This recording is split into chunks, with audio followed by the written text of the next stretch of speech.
Hello friends, welcome to my YouTube channel. मैं महजिबा खान और आप देख रहे हैं स्टडी स्पार्क्स। तो हमारा जो न्यू चैप्टर है वो है पॉलीमर्स एंड प्लास्टिक, यानी हिंदी में बहुलक एवं प्लास्टिक। तो यहाँ पर हम दो चैप्टर कंप्लीट कर चुके हैं। पहला था एसिड, बेस एंड सॉल्ट,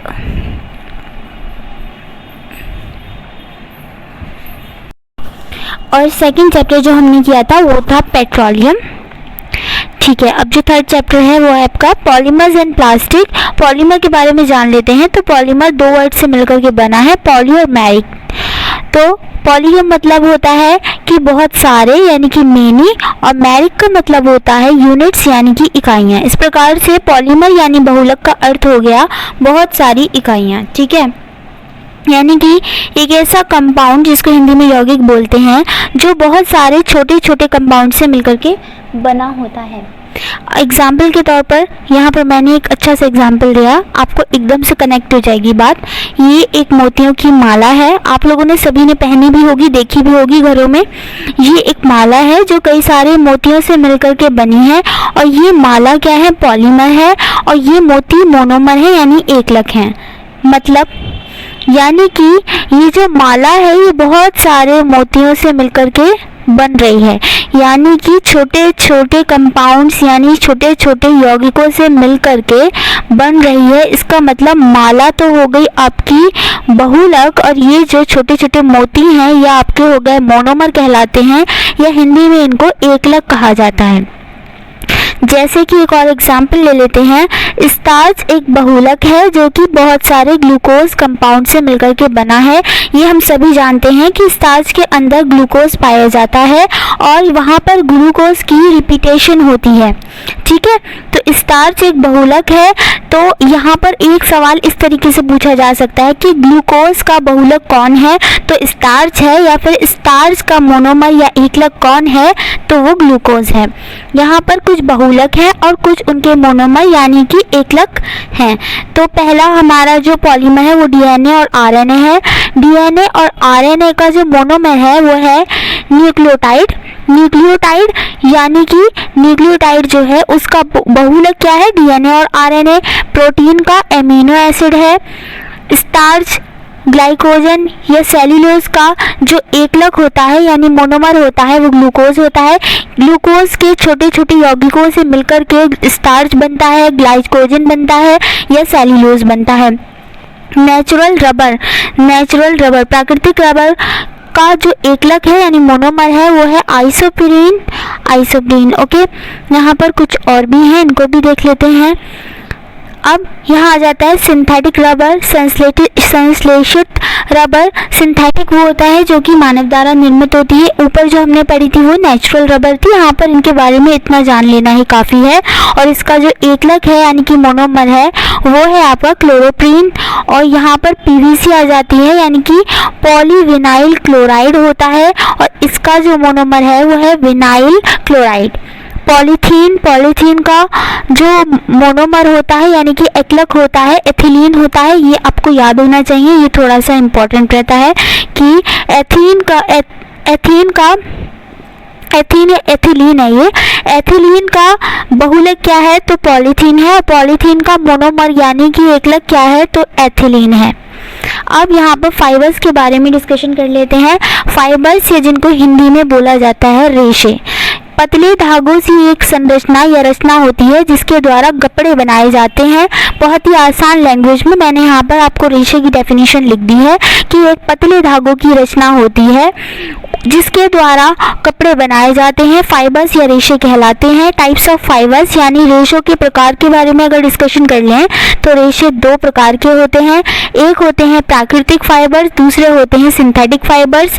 ये मैं आपको बता चुकी हूँ। प्राकृतिक चीज़ें वो होती हैं जो हमें प्रकृति से प्राप्त होती हैं, नेचुरल चीज़ों से प्राप्त होती हैं, पादपों से प्राप्त होती हैं, जंतुओं से प्राप्त होती हैं। इस प्रकार जो प्राकृतिक रेशे होते हैं वह पौधों से, जंतुओं से प्राप्त किए जाते हैं। और सिंथेटिक का मतलब ऊपर भी आ चुका है, पहले भी कई सारी वीडियोस में आ चुका है। तो सिंथेटिक का अर्थ होता है संश्लेषित रेशे या फिर इससे पहले भी हम कई बार ऐसा आ चुका है, भी सिंथेटिक रबर आई थी, नेचुरल रबर अलग आई थी, तो उसमें भी मैंने आपको बताया था। सिंथेटिक वर्ड आते ही आप समझ जाएंगे वो चीज़ें जो मानव द्वारा निर्मित की जाती है। इसका मतलब संश्लेषित रेशे जो होते हैं वो मानव द्वारा निर्मित किए जाते हैं। इनके कुछ एग्जाम्पल्स भी हैं यहाँ पर। तो आपके प्राकृतिक रेशों के एग्जाम्पल हैं आपका कॉटन, यानी कि हिंदी में इसको बोलते हैं कपास, रेशम इंग्लिश में इसको बोलते हैं सिल्क, वूल यानी हिंदी में इसको बोलते हैं ऊन, जूट, जूट को जूटी बोलते हैं, फ्लैक्स यानी इसको बोलते हैं सन। ठीक है, और इसके एग्जाम्पल हैं यानी संश्लेषित रेशे यानी कि सिंथेटिक फाइबर्स के जो एग्जाम्पल्स हैं उसमें आ जाता है आपका रेयॉन आ जाता है, नायलॉन आ जाता है, पॉलिस्टर आ जाता है, केवलर आ जाता है, एक्रिलिक आ जाता है। ठीक है, इनको नोट करते चलेगा। एंड हाँ, अगर आपको ये वीडियो समझ में आ रही हो, मेरी प्रीवियस वीडियोस आपने देख रखी हो, तो भी अगर आपको ये अच्छी लग रही हो तो प्लीज़ कमेंट सेक्शन में आकर के एक कमेंट ज़रूर करिएगा कि आपको मेरी वीडियो कैसी लगी। अच्छी लगी तो भी बता दीजिएगा, बुरी लगी या कोई कमी लगी तो भी आप मुझे बता सकते हैं। साथ में अगर मेरे चैनल को आपने सब्सक्राइब नहीं किया है तो प्लीज़ मेरे चैनल को सब्सक्राइब कर दें, लाइक कर दें, शेयर कर दें एंड कमेंट कर दें। साथ ही बेल आइकन को भी प्रेस कर दें ताकि आने वाला कोई नया नोटिफिकेशन आप लोगों तक पहुंच जाए। एंड हाँ, अगर आपको वीडियो अच्छी लगी एक लाइक ज़रूर कीजिएगा। अब यहाँ पर इस नोट को पढ़ लेते हैं। सेल्यूलोज ग्लूकोज से बनी एक चैन होती है। ठीक है, जब कॉटन के ये इतना ही नोट था। सेल्यूलोज अभी ऊपर भी आया था, सेल्यूलोज के बारे में आया था, स्टार्च के बारे में आया था। स्टार्च और सेल्यूलोज का जो मोनोमर था यानी एकलक था वो आपका ग्लूकोज ही था। तो यहाँ पर अब ये देख लेते हैं, जब कॉटन के प्लांट में फूल आता है, मतलब यहाँ पर थोड़ा सा समझने का है। मैं आपको ये बताना चाह रही हूँ कि जो कॉटन है यानी कपास है वो किस तरीके से प्राप्त किया जाता है, जो कि आपका नेचुरल फाइबर्स के अंतर्गत आता है।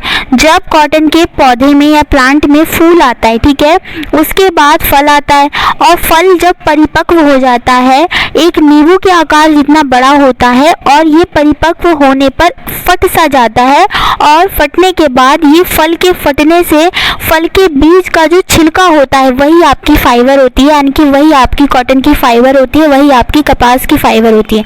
इसको एक बार फिर से समझ लेते हैं कि जब कॉटन के प्लांट है उस पर आया फूल, उसके बाद उस पर आया फल, फल जो हो गया आपका परिपक्व होने के बाद वो इसका आकार कैसा होगा, तो नींबू के आकार के जैसा होगा और ये परिपक्व होने पर फट जाएगा। ठीक है, फट जाएगा। फल के फटने पर जो उसके अंदर जो बीज उपस्थित होता है उस बीज का जो छिलका होता है वही आपका फाइबर होता है, कॉटन का फाइबर या कपास का फाइबर हिंदी में भी बोल सकते हैं। कॉटन कपास के पौधे कॉटन प्लांट से प्राप्त होता है, कॉटन का प्लांट होता है जी।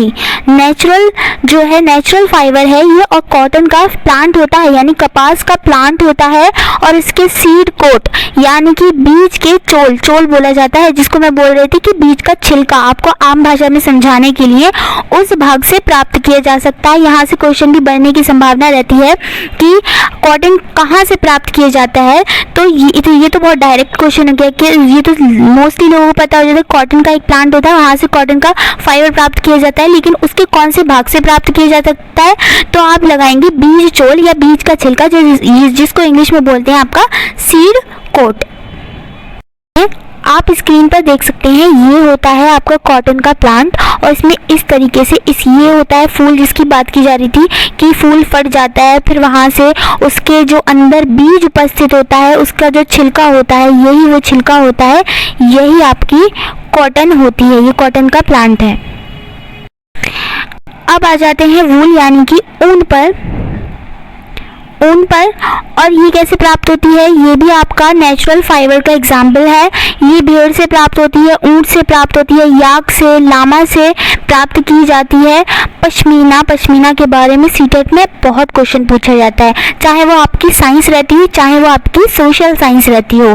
तो पश्मीना भाई कहाँ होती है, इसके बारे में डिटेल काफ़ी ज़्यादा लंबी डिटेल है जो कि आपकी सोशल साइंस में आती है कि पश्मीना कहाँ पर रहती है। पश्मीना तो लद्दाख में पाई जाती है, ठीक है, और बहुत ऊंचाई पर पाई जाती है, वहाँ पर भी है। चलें बहुत ज़्यादा ठंड में रहती है। बकरी होती है एक, ये पश्मीना एक बकरी होती है और इससे ये प्राप्त की जाती है। ये मैं आपको बता दूं कि जो मार्केट में बोलते हैं शॉल वगैरह मिलती हैं, स्वेटर वगैरह मिलते हैं, तो वो कहते हैं पश्मीना ऊन से बने, वो आपको गलत बताते हैं। बताइए क्यों गलत बताते हैं? क्योंकि असली जो पश्मीना शॉल होती है ना, उसकी कॉस्ट बहुत ज़्यादा होगी एंड वो जो होती है ना, वो बहुत ज़्यादा टाइम में तैयार होती है एंड उसकी एक ख़ास बात ये है कि वो 20 स्वेटर के बराबर आपकी गर्म होती है। एक शॉल यानी एक पश्मीना शॉल आपकी 20 स्वेटर के बराबर गर्म होती है, वो असली पश्मीना होती है। अंगूरा क्या होती है? अंगूरा भी एक ऊन का प्रकार है, नेचुरल ऊन का प्रकार है और ये एक ऊन है, ये खरगोश से, उस खरगोश का नाम एक्चुअली अंगूरा है, उससे प्राप्त किया जाता है। अगर आप पिक्चर देखना चाहते हैं तो मैं आपको पिक्चर दिखा देती हूँ। आप स्क्रीन पर देख सकते हैं, ये होती है आपकी पश्मीना बकरी। आप देख सकते हैं कि इसके कितने ज़्यादा बाल होते हैं और यहीं से ऊन प्राप्त की जाती है। इसके अलावा एक और था अंगूरा खरगोश, तो ये होता है कितना खूबसूरत, आप देख सकते हैं यहाँ से अंगोरा नाम की जो ऊन है वो प्राप्त की जाती है। ये अंगोरा खरगोश होता है, इससे प्राप्त की जाती है। अब आ जाते हैं टॉपिक पर, तो यहाँ पर आप आ सकते हैं, आप देख सकते हैं सिल्क के बारे में। सिल्क होता है रेशम, जो कि रेशम के कीटों से प्राप्त किया जाता है। ये बात पहले से आपको पता होगी क्योंकि सोशल साइंस में भी आता रहता है। ये हम पेपर 2 की तैयारी कर रहे हैं, सीटेट की। अगर आपने पेपर 1 का एग्ज़ाम दिया होगा तो आपको अंदाज़ा होगा कि यहाँ पर सोशल साइंस में इस तरीके का क्वेश्चन बहुत बार बन चुका है कि रेशम किससे प्राप्त किया जाता है, तो रेशम कीट से प्राप्त किया जाता है। रेशम के कीटों के लार्वा से प्राप्त किया जाता है। ठीक है, रेशम के कीटों की यानी एडल्ट रेशम से, रेशम के कीट से प्राप्त नहीं किया जाता है। और रेशम के कीटों के जो लार्वा होते हैं उनकी भी कुकून अवस्था होती है, उससे प्राप्त किया जाता है। इतना डिटेल में आपने सोशल साइंस में आई थिंक नहीं पढ़ा होगा, मैं आपको बता देती हूँ कि रेशम के कीटों का जो लार्वा होता है उनके भी एक अवस्था होती है जिसको कुकून अवस्था कहते हैं, उससे आपका रेशम की ऊन जो है, रेशम प्राप्त किया जाता है। सॉरी, ऊन बोल दिया मैंने, रेशम प्राप्त किया जाता है, एक फैब्रिक है। एंड रेशम की कीटों को शहतूत के पौधों पर पाला जाता है। तो रेशम का जो कीटों का जो पालन है वो शहतूत के पेड़ पर किया जाता है। रेशम के कीटों का पालन सेरीकल्चर कहलाता है। सोशल साइंस में बहुत, ईवीएस में बहुत ज़्यादा आता है ये। और रेशम के कीटों का पालन सेरीकल्चर कहलाता है। ये इंपॉर्टेंट पॉइंट है, आप इसको नोट करते चलिएगा। कुकून वाला पॉइंट भी इंपॉर्टेंट था आपका। और सबसे प्रसिद्ध रेशम जो शहतूत के पौधों पर ही पाल कर प्राप्त की जाती है, बॉम्बैक्स मोरी कहलाती है। यानी एक प्रसिद्ध रेशम का नाम भी मैंने आपको यहाँ पर बताया है। और रेशम प्राप्त कैसे किया जाता है, तो शहतूत के पेड़ों पर रेशम के कीटों का पालन किया जाता है और उससे एक बहुत फेमस किस्म की रेशम प्राप्त की जाती है, सिल्क प्राप्त की जाती है, बॉम्बैक्स मोरी। ओके, रेशम में फाइब्रोइन प्रोटीन पाया जाता है। तो भाई रेशम के अंदर एक प्रोटीन पाया जाता है जिसका नाम होता है फाइब्रोइन। ठीक है, अब यहाँ पर थोड़ा सा देख लेते हैं ये क्या है, इसको समझ लेते हैं। सबसे पहले एक वयस्क रेशम का कीट है। ठीक है, वयस्क रेशम का कीट है जो शहतूत के पेड़ पर गया और उसने शहतूत की पेड़ की जो पत्तियां हैं लीव्स पर अंडे दिए। ठीक है, अब वो अंडे का टूटना हो गया। अंडे की जो टूटने की प्रक्रिया है वो हैचिंग कहलाती है। ठीक है, अंडे की रेशम के कीट ने शहतूत की पत्तियों पर जाकर के अंडे दिए। उन अंडों का जो टूटना है वो प्रक्रिया आपकी हैचिंग कहलाती है। उस हैचिंग से आपको लार्वा प्राप्त हुआ। ठीक है, उस हैचिंग से आपको लार्वा प्राप्त हुआ और लार्वा शहतूत की पत्तियों को खाना शुरू कर देगा। ठीक है, ये जो लार्वा है, अंडों की हैचिंग की प्रक्रिया के द्वारा जो लार्वा आपको प्राप्त हुआ है वो शहतूत की पत्तियों को खाना शुरू कर देगा। और उसके बाद, इस लार्वा के बाद जो आपको मिलता है कैटरपिलर मिल जाते हैं। ठीक है, और ये जो कैटरपिलर के ऊपर ऊन आने लगती है, इस तरीके से ऐसे ऐसे ऐसे करके अंदर हो जाता है कैटरपिलर, और ये एक धागे नुमा संरचना इनके ऊपर बन जाती है। और यही अवस्था आपकी कुकून अवस्था है जिससे आपकी रेशम प्राप्त की जाती है। इस अवस्था से कैसे प्राप्त की जाती है, तो यहाँ पर थोड़ा सा और देख लेते हैं। थ्योरी में भी मैंने लिखा, ऑलरेडी मैंने आपको बता तो दिया ही है कि इन कैटरपिलर को कुकून अवस्था में आने के बाद गर्म पानी पानी में डाल देते हैं, वहाँ पर जो लार्वा होता है ना वो मर जाता है और इसके ऊपर जो धागा इकट्ठा हो जाता है, यानी जो कैटरपिलर के ऊपर धागा इकट्ठा हो गया था वही तो रेशम थी, उसको निकाल कर रेशम का फाइबर प्राप्त किया जाता है। अगर इनको ऐसा ही छोड़ देंगे, यानी कि जो कैटरपिलर के ऊपर ऊन आ गई थी, अगर हम वहाँ से रेशम नहीं प्राप्त करेंगे, जो ये कोकून अवस्था के बाद ये एक अवस्था और होती है, प्यूपा में बदल जाएंगे और फिर प्यूपा के बाद ये फटकर आपके एडल्ट रेशम कीट में कन्वर्ट हो जाएंगे और आप जो है धागा प्राप्त नहीं कर पाएंगे। तो हमें अपना काम कहाँ तक करना होता है, कोकून अवस्था तक करना होता है। जैसे ही कोकून अवस्था मिल जाती है, वहाँ पर जो कैटरपिलर के ऊपर आपका धागा आ गया है उसको गर्म पानी में डालेंगे, वहाँ से जो आपका लार्वा होता है वो मर जाएगा और मिल जाएगा रेशम का धागा। ये आप देख सकते हैं कि यहाँ पर ये आपका एडल्ट रेशम का कीट है, यानी कि वयस्क है रेशम कीट। इसने अंडे दिए, अंडे देने के बाद ये लार्वा में बदल गए, लार्वा में बदलने के बाद एक कुकून अवस्था होती है जो कि ये होती है। उसके बाद कुकून अवस्था के बाद अगर आपने रेशम प्राप्त नहीं किया, प्यूपा की अवस्था के बाद ये अगेन आपका वयस्क रेशम कीट में कन्वर्ट हो जाएगा। अब यहाँ पर एक और चीज़ देख सकते हैं जो मैं आपको बता रही थी कि ये होता है कैटरपिलर। ये क्या है, कैटरपिलर। इस कैटरपिलर इसी के ऊपर इस तरीके से ये जो आप देख रहे हैं ना वाइट वाइट, ये आपका रेशम है, रेशम का धागा है, ये इस तरीके से आ जाता है। इसको ये कुकून अवस्था है। ये कौन सी अवस्था है, तो ये कुकून अवस्था है और इसी को हम गर्म पानी में डालते हैं, अंदर का लार्वा मर जाता है और रेशम का धागा प्राप्त कर लिया जाता है। अब आ जाता है आपका दूसरा, यानी कि सिंथेटिक फाइबर या संश्लेषित रेशे, या फिर जो मनुष्य द्वारा बनाए जाते हैं, मानव निर्मित है, कृत्रिम है, तो ये कृत्रिम रेशम भी कहा जाता है। ये प्रथम संश्लेषित रेशम है, ठीक है। और यहाँ पर आ जाते हैं, सॉरी यहाँ मैंने मिस कर दिया, रियोन। रियोन के बारे में हम पढ़ रहे हैं, तो रियोन जो है वो आपका प्रथम संश्लेषित रेशा है, यानी कि प्रथम, यानी कि फर्स्ट सिंथेटिक फाइबर अगर पूछा जाएगा तो वो आपका रियोन है। और ये एक कृत्रिम रेशम है क्योंकि इसको मनुष्य द्वारा बनाया जाता है, नेचुरल नहीं है। जब सेल्यूलोज की क्रिया NaOH यानी सोडियम हाइड्रोक्साइड, अगर नेचर की बात की जाए तो ये बेस होता है और इसकी क्रिया करवाई जाती है तो एक फाइबर प्राप्त होता है जो कि रियोन कहलाता है।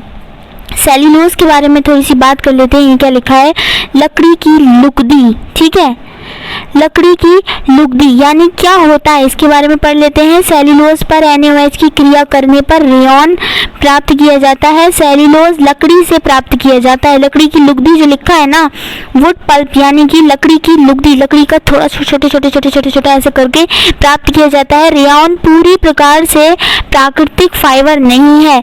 रियोन जो है, अब जैसे एक वो चीज़ होती है ना कि सेल्यूलोज तो आपका नेचुरल है, सेल्यूलोज तो नेचुरल है यानी कि प्राकृतिक है और इसी से प्राप्त किया जा रहा है फैब्रिक जो कि है आपका रेशम जैसा दिखता है, यानी कि रेयॉन है वो।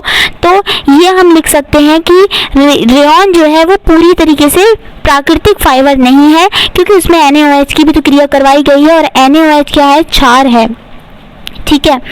तो यहाँ पर रेशम जैसा दिखता है, बिल्कुल रेयॉन की बात की जाए तो वो बिल्कुल रेशम के जैसा दिखता है लेकिन वो रेशम नहीं है, वो पूरी तरीके से प्राकृतिक फाइबर नहीं है। नायलॉन, नायलॉन पे आ जाते हैं तो नायलॉन के बारे में जान लेते हैं। नायलॉन ये एक पॉलीएमाइड है, ये प्रथम पूर्ण कृत्रिम रेशा है, यानी कि ये जो है, ये जो रेयॉन था वो आपका प्राकृतिक था, आधा प्राकृतिक मान लो और आधा कृत्रिम मान लो। क्योंकि प्राकृतिक इसलिए क्योंकि इसमें सेल्यूलोज है जो कि नेचुरल है, कृत्रिम इसलिए क्योंकि इसमें NaOH की क्रिया करवाई जा रही थी। इसको जो है ये आपका पहला संश्लेषित रेशा है, ये केवल पहला संश्लेषित, पहला सिंथेटिक फाइबर है। बट ये पूरी तरीके से जो नायलॉन है ये प्रथम पूर्ण कृत्रिम रेशा है, यानी कि कंप्लीट सिंथेटिक फाइबर है, ठीक है। ये एमाइड का पॉलीमर है, पॉलीमर का जो मोनोमर है यहाँ पर वो एमाइड यानी कि एमाइड का पॉलीमर है, यानी जो नायलॉन है वो एमाइड के छोटे छोटे कंपाउंड से मिलकर के बना है। क्योंकि मैंने अभी ऊपर की क्लास में आपको ऊपर की वीडियो में आपको ये बात बताई थी कि बहुलक जो होता है यानी पॉलीमर होता है वो छोटे छोटे छोटे कंपाउंड से मिलकर के बना होता है। अगर नायलॉन पॉलीमर है देन एमाइड आपका क्या हो जाएगा, मोनोमर। ठीक है, यहाँ आ जाते हैं नायलॉन के बारे में थोड़ा सा और जान लेते हैं। तो नायलॉन जो होता है सबसे पहली बार न्यूयॉर्क में बनाया गया था, लंदन में बनाया गया था। इसका नाम नायलॉन क्यों रखा गया था, क्योंकि ये 2 शहरों में एक साथ बनाया गया था सबसे पहले, इसलिए नायलॉन से एन और वाई ले लिया, लंदन से LON ले लिया, तो इसका नाम हो गया नायलॉन। और ये सबसे मजबूत फाइबर है, बहुत ज़्यादा मजबूत फाइबर है, स्टील के तार से भी ज़्यादा मजबूत, यानी ये लिखा हुआ भी है स्टील से भी ज़्यादा मजबूत सिंथेटिक फाइबर है। नायलॉन का यूज़ ब्रश बनाने में, ब्रश के ब्रशेस बनाने में किया जाता है। और पर्वतारोही की रस्सी, यानी कि पर्वतारोही जो रस्सी ले जाते हैं अपने साथ, वो भी नायलॉन की होती है। पैराशूट में भी इसका प्रयोग किया जाता है। आई होप आपको आज की क्लास अच्छी लगी होगी। आप मेरे चैनल पर हैं, नए हैं तो आप प्लीज़ मेरे चैनल को सब्सक्राइब कर दें, लाइक कर दें, शेयर कर दें, कमेंट कर दें, बेल आइकन को प्रेस कर दें ताकि आने वाला कोई नया नोटिफिकेशन आप लोगों तक पहुंच सके। एंड वीडियो अच्छी लगी हुई तो भी बता दें कमेंट सेक्शन में आकर, नहीं अच्छी लगी हुई तो बुरा ही बता दें, लेकिन एटलीस्ट एक कमेंट तो करके बताइए। साथ ही में अपने फ्रेंड्स के साथ शेयर कर दीजिए। और एक और चीज़ है, ये बायोलॉजी की जो क्लासेस हैं वो भी हमारी केमिस्ट्री के साथ साथ चल रही हैं। केमिस्ट्री कंप्लीट होने के बाद हम फिजिक्स करवाएंगे।